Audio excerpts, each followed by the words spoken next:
புதினாவின் வாசனைக்கு கொசுக்களை விரட்டும் தன்மை உண்டு. எனவே வீட்டில் புதினா செடிகளை வளர்க்கலாம். புதினா கீரை சாற்றுடன் சிறிது தேன் கலந்து தலையின் பக்கவாட்டில் தடவா தலைவலி நீங்கும். தலைவலி, மூட்டு வலி, தசைப்பிடிப்பு ஆகியவற்றுக்கு பூசப்படும் களிம்புகளிலும் செரிமானக் கோளாறுகள், இருமல் ஆகியவற்றுக்கான மருந்துகளிலும் புதினா எண்ணெய் சேர்க்கப்படுகிறது. புதினாவை நிழலில் காய வைத்துக் கொள்ள வேண்டும். காய்ச்சல் சமயங்களில் உலர்ந்த புதினா ஒரு கைப்பிடி எடுத்து 1½ லிட்டர் நீர் சேர்த்து 1/4 லிட்டராகச் சுண்டக் காய்ச்ச வேண்டும்.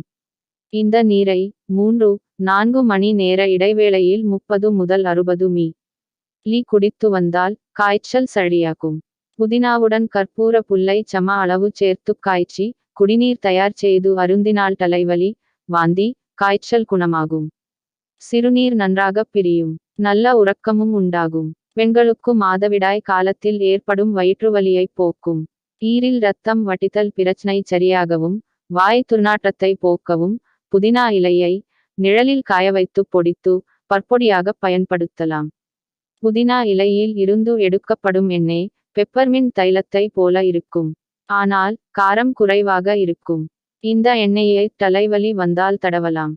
இந்த எண்ணெயை சிறிதளவு நீரில் கலந்து உட்கொள்ள வயிற்றுவலி, வயிறு மந்தம் நீங்கி நன்றாக பசி எடுக்கும்.